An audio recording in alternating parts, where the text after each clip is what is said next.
The girl, she was hurt. She was screaming, "Why did you shoot me? My arm, I can't feel my arm." And she said, "Can I go? You let me go get an ambulance." And he let her go. And there was another girl. She had diabetes or something. She had some kind of illness. He let her go. As an officer finally arrived, he passed the shooting victim in the hallway, later identified as 13-year-old Natalie Hintz, telling her to run to the office where an ambulance would meet her. Mr. Kairos, the school principal, attempted to enter his wife's classroom, but was bro, stopped. where the fuck was the principal when this shit was happening, bro? Like, get your ass out your office and come stop this shit, bro. Like, you're the principal of the school. You need to get shit cracking, gang. Like, I'm not gonna lie, bro. School need guns. Harbored negative feelings for his teacher. Weeks before the Was shooting, he passing Barry her class? supposedly complained about her. Was he passing her class? Him not passing her class is definitely a motive. Bro, were you failing this student? Were you helping him? Like, was he getting the same treatment all the other students were getting? Saying the two had a personality conflict. One witness stated Mrs. Kairos gave him detention a week before the incident. Oh, yeah, you sick bitch. The bitch gave me detention. Oh my god, bro. I have forever hatred for you, bro. So he got detention. Nah, this is a real life, like a real school threat. This is a real school threat. It didn't seem like he had any real reason of doing this besides just to do something. He kept saying this is a lot better than algebra. The following report is... So pretty much he just didn't want to do algebra, so he killed her ass so he didn't have to do it. That's pretty much what it is. You just kill somebody for not having to do, so you didn't have to do algebra work. What this is the dumbest generation ever. Based on official police records, and the footage has never been seen before until now. On the afternoon of February 2nd, so I'm the first person to see this? 1996, That's insane. detectives with the Moses Lake Police Department arrive at Frontier Junior High School, where a vicious attack played out just a few hours earlier in Mrs. Kairos' algebra class. Frontier Junior High. I'm standing at the southwest corner of the building next to the cafeteria. I will be walking towards the door of the building. The cafeteria area, and down the center hallway towards room 15. Them look like This is room number some slim 15, ass hallways. the area where the incident took place. Still reeling from a tragedy that would claim multiple lives, Oh, two he survivors killed- of the harrowing ordeal begin to share their accounts of what happened inside the classroom. Oh, he killed damn near everybody, but only 2 survived. All because you didn't want to do your algebra assignment, bro. Come on, bro. Come on, bro. Can you tell me what period it was? It was 5th grade. But And it was 5th period. Is that the end of the day, bro? Because I know some states, they have different amount of periods. Here in Georgia, we got 4. So if you kill a nigga in the last period, bro, and it's time to go home, bro, like, you not happy that you finna go home, bro? Or you just mad you got algebra for your last period, bitch? Which one of were them? messed up, so it wasn't a normal 5th period time Because of the bad winter we're having here? because it's a 2-hour delay. Okay, and what's the first thing that you noticed? Just the loud shots is what got my attention because I was trying to do my algebra, and the loud shots, my ears were ringing, and I turned my head and I looked towards the direction of the shots or the loud noises, and I realized then that they were shots and that people were hurt because there were people, it just scattered, and they were holding their chests and there was blood. Okay, it was pretty panicky in there? Yes. Okay. When that happened, that happened from a person that was in the class or that it entered from the outside? They entered from the outside. Did he say anything when he was shooting? Not while he was shooting. Okay, but later I take it he must have said some He things. was yelling, "Get down." The shooter would later be identified as 14-year-old Barry Lukaitis. Although most teachers acknowledged that he was somewhat asocial, they described him as highly intelligent, a model student, and a pleasure to have in class. The warning signs they met. Nigga, ain't no pleasure to have in class. He shot the class up. Ain't no pleasure about having him. What the fuck? This is describing him. Oh, no, this is his actual dialogue, I think. Oh, nah. Oh, what kind of class do you teach? Okay, I teach family and consumer science. Okay. I don't know what the fuck I'm reading. Intelligent, a model student, and a pleasure to have in class. The warning signs they missed would only come in hindsight. John Lane, a PE teacher, explains what happened next after the first shots rang out. I was teaching room number 13, which is the room right next to the cafeteria. I heard some loud explosions, was unable to determine what they were. I left my classroom at that time, went out in the hall, and tried to investigate. When you first heard them, I mean, how many did it sound like? There were several. I had 3 or 4, I guess. Again, I was so unaware, and I thought I didn't know what had exploded to cause that. I didn't suspect a gun, of course. As I was walking down the hallway, I heard some screaming, some kids screaming. I didn't know what had happened. I saw the door was closed. As I got there, I pushed open the door and saw the kids in various states on the floor. There were some in the desks. And as soon as I walked in the door, I noticed directly to my right in the corner, someone standing there, very erect, and I detected a gun right away. As soon as I hit the deck and slid around there, I saw Mrs. Kyrus lying up against the front of the room and very ashen gray. Apparently, she looked dead to me at that time. The classroom's teacher, 49-year-old Leona Lee Kyrus, still grasped a marker and eraser in each hand as she lay unmoving on the floor.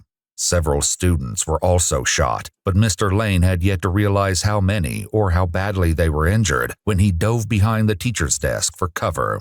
What was he doing at that time? He was standing there with the gun, and like I say, I didn't take too long to look at him. I just noticed that there was a gun and there was someone standing there. He was dressed in dark colors. He was wearing a black cowboy hat, black jeans, a black shirt, a black coat. It was a real long duster coat, black boots. Dressed all in black? Yes. A witness would later describe seeing Barry as he walked toward the school earlier that morning, his black attire a sharp contrast to the white snow. He described him as a tin soldier, walking with stiff legs and keeping his arms tight to his body. Just 3 days before the attack, his mother was with him as he purchased the long trench coat that would later conceal the guns he carried.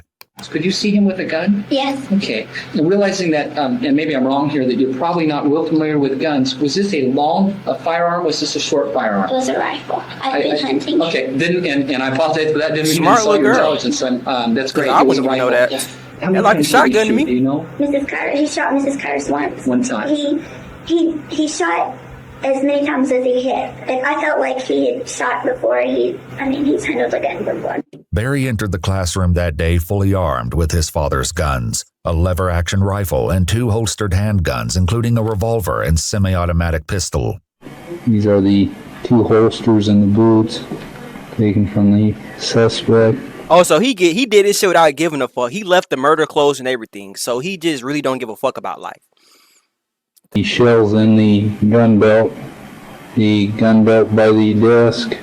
One student later compared his holsters to those worn by the protagonist in the film Natural Born Killers. Witnesses claimed it was one of Barry's favorite movies, with one recalling him saying it would be fun to go on a killing spree and get away with it, just like the characters in the movie. This unsettling connection to fictional killers would only deepen as investigators uncovered more details in the wake of the tragedy.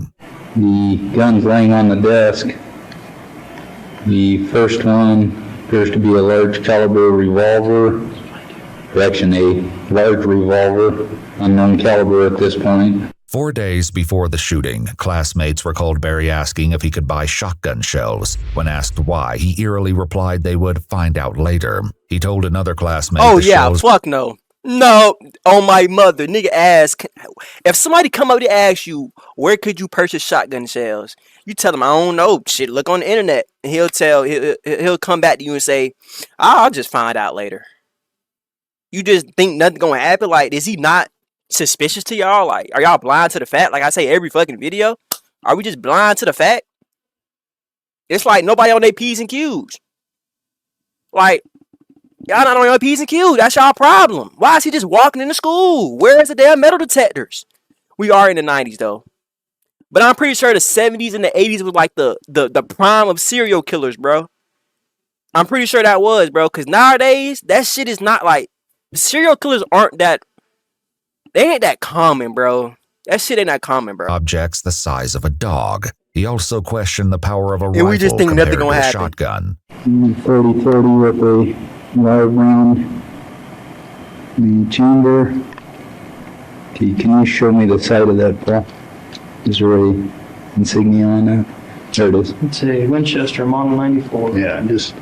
As Barry's classmate continued to recount her terror, she explained that Barry was no longer shooting, but still held the rifle in hand as Mr. Lane began talking to him.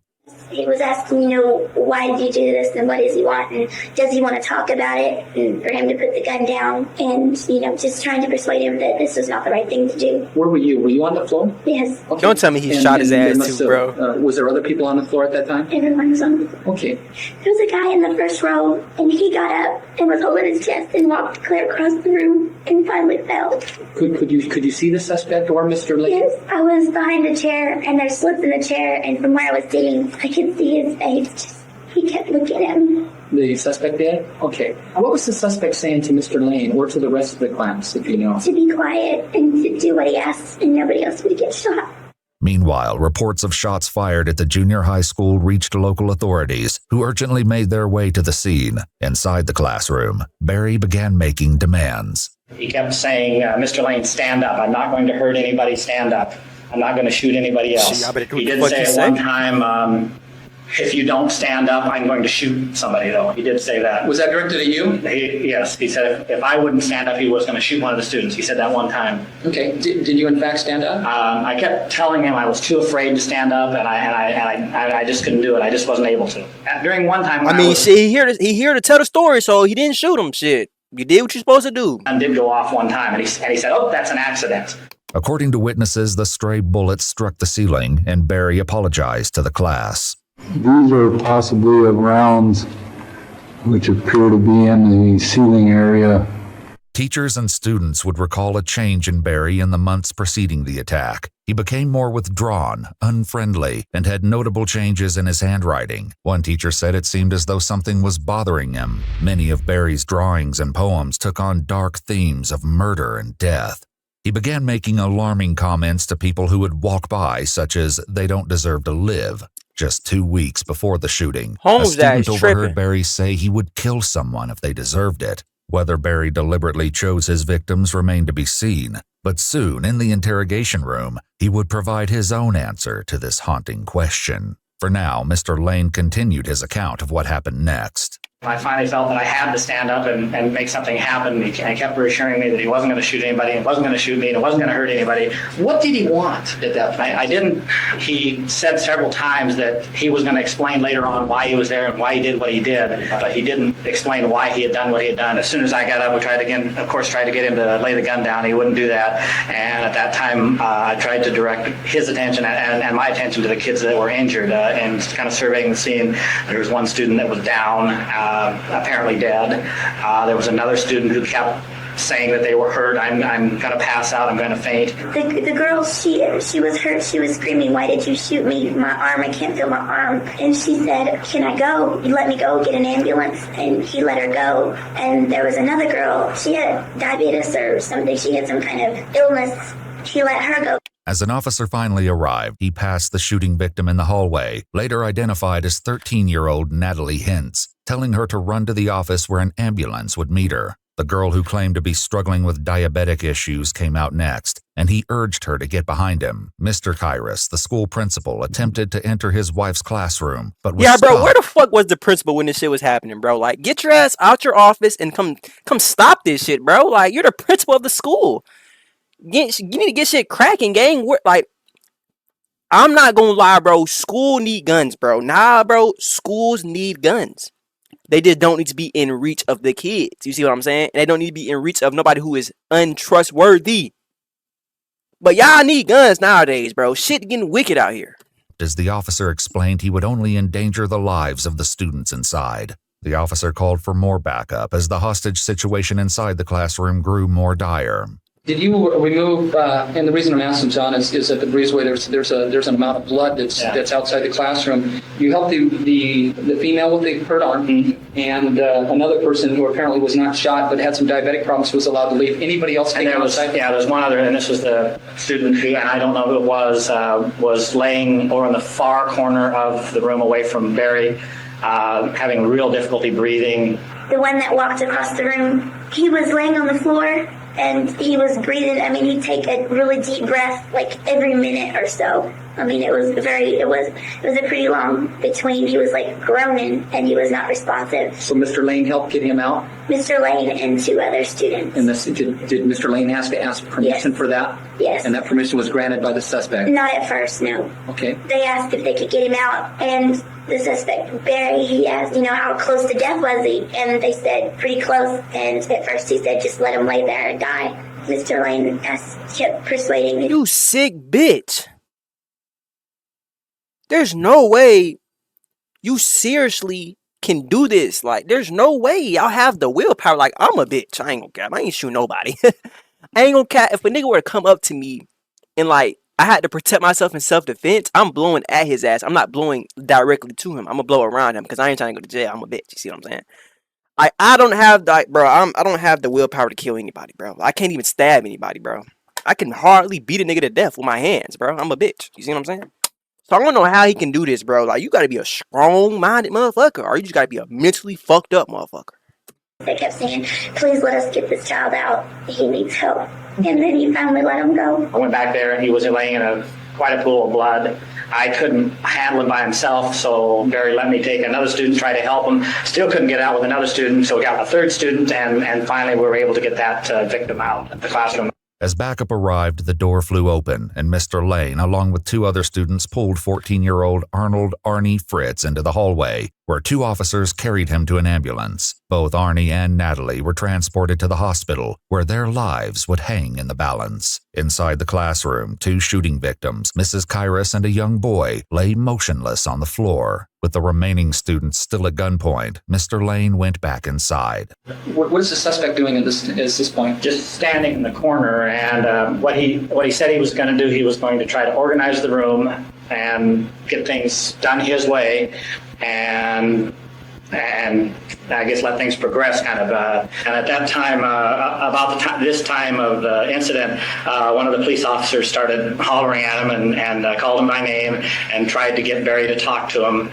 And the basic response from Barry was, I'll talk to you in 10 minutes after I've organized things, and then I'll let you know what's going on. What was he organizing, John? Well, what he did, he had some of the kids move to the back of the classroom and sit in chairs in the back of the classroom. We were all scattered around the room, and he called us by name and set us in the back 2 rows, going long ways across the back. That is right. They do know him, so he knows his classmates. He know their name. He knows certain people's personalities because he was cool to them at a point. They say the last couple of months he been acting weird though, so he know these kids. So I feel like he chose who to kill and who not to kill. You see what I'm saying? These not just a whole bunch of random ass little kids. You get it? So, if you a bully, that's lame as fuck. And your day will come. Stop being a bully. One student would later tell investigators it seemed as though Barry was setting up a shooting gallery. As he continued calling their names, the police attempted to call Barry from the classroom phone. In response, he held it above his head and smashed it on the ground. With the phone broken, they tried other methods to reach Barry, but this only seemed to aggravate him further. How were they communicating with him? Just yelling? Yelling. Was the door closed at this time? Door was closed. In fact, it was slightly open, and he said to close the door. He didn't want it open. He also said, "You're pissing me off. I'm going to get this taken care of," something like that. They were yelling his name, Barry, and Barry was yelling back, and he kept saying that if they didn't quit yelling, he was going to start shooting us again because they were making him mad. He kept saying this is a lot better than algebra and stuff like that. What Barry demanded next was nothing short of horrifying, sending the encounter spiraling toward a tense climax. Barry got a large Ziploc bag out of his pocket and a rubber band and put the bag over his gun and put the rubber band around it and told Mr. Lane to put the end of the barrel into his mouth because he needed somehow to get out. At that time, he said, "Now we're going to take care of the hostage." And he said, "Mr. Lane, you're going to be the hostage." Did in fact you go over to him when he said that? I started to come to him, but again, earlier he had said, "Don't get too close," and so I wanted to maintain my distance because I didn't want to panic him. Sure. And then when he said I was going to be a hostage, and I came up to him a little bit, I was probably 3 to 4 feet. Okay, so a hostage is pretty much like he was gonna hold him while the police were right there with a gun to his head, and pretty much say, "If y'all shoot me, I'm gonna shoot him before y'all get a chance to shoot me." You know what I'm saying? So if y'all shoot me, he going with me. That's lame as fuck. You don't get no cool points. You're lame as shit. You're doing this for no reason. Like, why are you shooting up the school, bro? Feet away from him, and I said, Barry, I don't want to do this. I'm too afraid. Tried to, I didn't want to do it. Sure. What did he do then, John?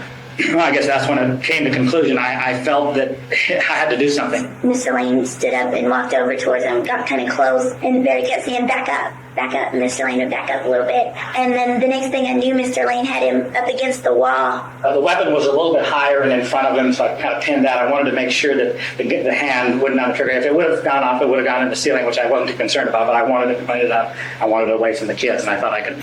And he really didn't offer all that much resistance. I'm sure my adrenaline was going too, but I thought I could take him. He had the gun in one hand up against the wall, and they were struggling, and he was yelling for us to run out, to get out of the classroom. Mr. Lane was? Yes. So Mr. Lane is the one that resolved this. He's the one that helped everybody. So how long did this whole thing take place? It was Yeah, go ahead and give Mr. Lane $1 million because he deserves it. 5 or 10 minutes. All right. That this whole thing. When Mr. Lane pinned him up against the wall, what happened next? I stood up from the shelf that was there, and Mr. Lane was yelling, run, and just everybody ran out. I think I was the second or third person to get out.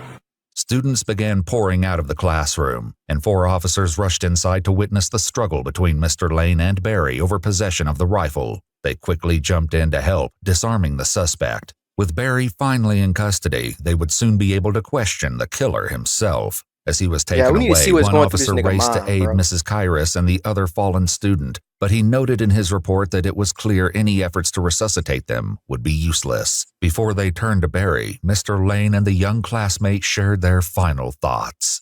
It didn't seem like he had any real reason of doing this besides just to do something. It was my impression that Barry is one of those kids that the forgotten kid who was just a little strange, and quite frankly, it doesn't surprise me that he snapped. As news of the shooting spread, a detective from the Seattle Police Department reached out to investigators, noting eerie similarities between the attack and a well-known book, an unsettling connection that will later be explored. With a classmate and teacher pronounced dead, as well as 2 injured students at the hospital, Barry was brought to the police station, determined to uncover what drove him to commit the brutal attack. Sergeant Ruffin with the Moses Lake Police Department began to question Barry.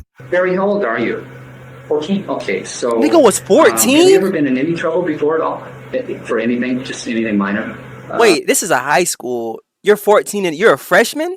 I think 15 is a freshman. He must have been in the 8th grade and just snuck into the high school, but he was in the high school. I think he in 9th grade. His birthday might be late. Detention once when I was Just minor stuff. Barry, I tell you what I'd like to do is that... Have my parents been notified? Barry, I don't know. I'm not sure who your parents are. Have you called them? No. Okay, maybe that's something we can do here in a minute. What Barry didn't know was that his mother entered the police station less than an hour before his interview began. Court documents argued Sergeant Ruffin knew full well Barry's mother was in a waiting room as he continued to question Barry without an adult present. What I want to do, Barry, is that I need for you to explain yourself, because if you don't, you're not going to get another chance to explain yourself. Once I leave today, that's it. I mean, because basically, then I've got to go do all that other stuff. Explain what I did? Well, I mean, where you coming We need from a on this, motive, buddy? twin. Why? Yeah, but to do that, I need to get the paperwork done, okay? And that's why we got to sit down for a couple minutes and just do paperwork, okay? Is that okay with you? How long does it take? Not very long at all. Would I be able to have anybody else here besides the lawyer? Who else would you like to have? My parents? Maybe. If you want to do that, I at least want to talk to them. okay, if you want to do that, why don't we do that, and I'll see if I can get your parents here, okay? After being read his Miranda rights, Barry formally acknowledged and waived them with his signature. Sergeant Ruffin continued questioning him about the incident. Were you in school at all today? You didn't go? No. What happened after you went inside?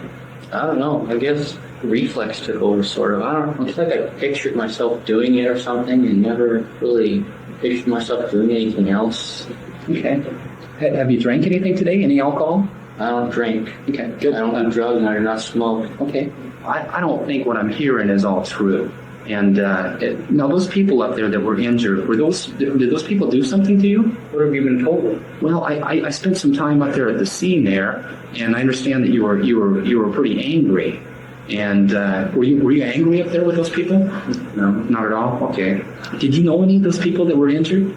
Not, I knew who they were. You didn't, I mean, not personally, right? Okay. One of them, but Which person did you know up there, Barry? first one I shot, Barry's first victim was the male student who died at the scene, 14-year-old Manuel Vela Jr.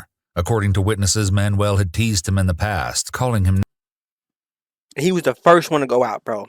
This just remind me, bro. I was in the hallways, bro. And you know the loud bitches always got shit to say about folks, bro. So it's this little quiet little boy walking around. They just laughing at his ass. I know the quiet boy heard they had too. And it's like, bro, if he would have come out with a switch and empty y'all shit out, like, who would be laughing, bro? Like, if he would have come out with that Glock and really blow that bitch down, nobody gonna be laughing. But it was all just funny minutes ago y'all making fun of this little boy. That shit ain't cool. It's like the loud hoes always got some shit to say. Like, shut the fuck up, ugly bitch. Like, I just hate loud hoes. Like, 8 o'clock in the morning, these hoes loud as shit in the hallways. Names. This prompted threats from Barry, who was overheard whispering, "Do you treasure your life?" One classmate once heard Barry say, "Someday people are going to regret teasing me." It's important to note that these claims come from witness accounts, but there is no verifiable evidence to support that Manuel ever teased Barry. Did you know the teacher? That's your class? Crazy thing is, my middle name is I know Manuel. personally, yeah. Okay. I probably She's your shouldn't have math said teacher? that. I'm sorry, is that a yes? yeah. Yes. And do you know her name for me? Not her first name. Okay, her last name by chance? Kairos, Okay. Mrs. Kairos. Did Mrs. Kairos do anything to you? No. However, witness statements suggest he may have harbored negative feelings for his teacher. Weeks before the Was he shooting, passing Barry her class? supposedly complained about her. Was he passing her class? Him not passing her class is definitely a motive. Bro, were you failing this student? Were you helping him? Like, was he getting the same treatment all the other students were getting? Because if he wasn't, that's a motive, bro. You treating him wrong, bro. He feel like an outcast, pretty much. Her teaching methods, with one teacher saying the two had a personality conflict. One witness stated Mrs. Kairos gave him detention a week before the incident. Oh, yeah, you sick bitch. A bitch gave me detention. Oh, my God, bro. I have forever hatred for you, bro. So he got detention. Nah, this is a real life, like a real school threat. This is a real school threat. Like, he might have created the school threat shit. Barry put paper in the classroom heater. Another recalled Barry stating he wanted to kill Mrs. Kairos because she told him he had a wrong answer in class. Okay, now the other people that got hit were those Nah, accidents, or were you bro. trying to get them? Or just, Bro, raising your hand, bro, and getting the question wrong is low key. Like, that should have made me crash out too, bro. And niggas laughing and shit too. Oh yeah, oh yeah. I'm definitely somebody catching them bitches. that was just kind of crazy then. That was kind of crazy. It might have been deliberate. It might have So the only two deliberate ones I would believe be, it was deliberate. the only two positively deliberate ones would be. The only positive deliberate would be man. A search warrant was executed on Barry's house in the days following the attack. In his room, they find the book earlier mentioned by the Seattle detective. What's the up novel, with this man? titled Rage, was published in 1977 by Stephen King under the pseudonym Richard Bachman. In a twisted parallel to real-life events, the book tells the story of a student who fatally shoots his algebra teacher, taking his classmates hostage and threatening to kill them should they fail to comply with his demands. According to the Stephen So King... this nigga just copied a whole book and did with the book. Like, he did it with the book, did in real life. Like, there's no way, bro. We are doing shit that we see in movies, bro. Like, this nigga copied the whole book and did it in real life.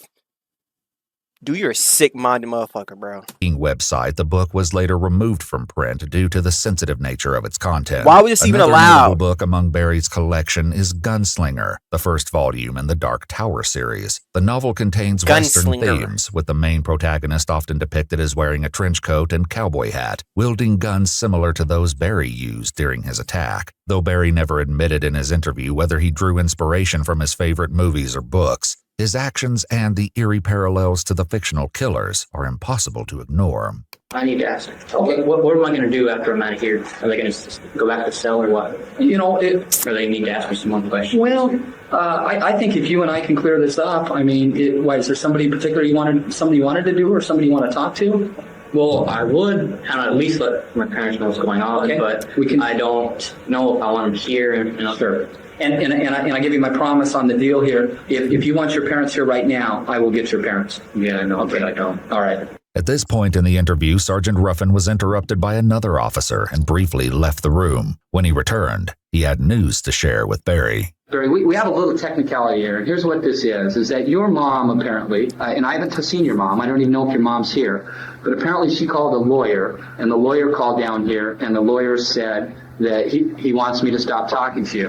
What are your feelings about that? Well, I think it should be my business, but of course it's my mother. Okay, all right. So what I'm going to do is, out of honor, I guess, for your mother and also the lawyer at this time, I'm going to stop the statement. With that, the interview reached an end. An autopsy report would later determine that 49-year-old Leona Lee Kyrus and 14-year-old Manuel Vela Jr. each died from Hey, just not a message to the teachers. You get paid. Okay, last time I heard, the teacher said we get paid based off your attendance. We don't get paid off passing the kid or not. So if a teacher is coming out her way to fail somebody, bro, you don't deserve this, but you deserve something. You see what I'm saying? You deserve to get fired. You deserve something because that's lame as hell. Like, since when are we getting paid to pass and fail kids? Like, what the fuck? Pass the kid and let this man go on with his career, bro. It ain't that damn serious. single gunshot wounds. As for the two victims who went to the hospital following the attack, 14-year-old Arnold Arnie Fritz died shortly after his arrival. 13-year-old Natalie Hintz ultimately survived after undergoing extensive surgery and nearly losing her arm. Barry was arrested and booked into the Grant County Youth Center. A motion was filed for a psychological evaluation to determine whether or not mental illness played a factor in the attack. It would later be revealed that during the winter months when Barry became noticeably withdrawn, his parents were experiencing marital issues, with his mother filing for divorce just 1 month before the attack. While multiple doctors agreed that Barry was experiencing depression, there was... Bro, it's always a motive to this shit, bro. Even though we be looking at the killers and be like, these are some of like the sickest minded people, the craziest people, like the dumbest people. Bro, they have something going on, bro. Like, they are humans too, bro. They have feelings, bro. And they're not just doing this for no reason. Like, come on, bro. Nobody's just going out killing people for no reason, bro. There's always a reason, bro. And the reason was his parents were like, he was going through that own. They finna go through a divorce. You don't know if you're gonna lose the house or not. You don't know who you're gonna live with. It's like, fuck. Shit. Niggas going through shit. That's what it is. Niggas going through shit, bro. Like, niggas are going through shit, bro. And it make it hard, bro. Like, so you can't even, like, 100% blame him. You can only 95% blame him. Because at the same time, you could have just fought their ass. You could have just been beating niggas with your hands or something. You decided to get a gun, bro. I'm gonna pray, bro. I'm just gonna pray. I ain't gonna lie, how old is he now? Like, somebody tell me how old he is now. He probably in, like, the real adult jail now. Because he did this shit at 14, let's remember. He did all this at 14.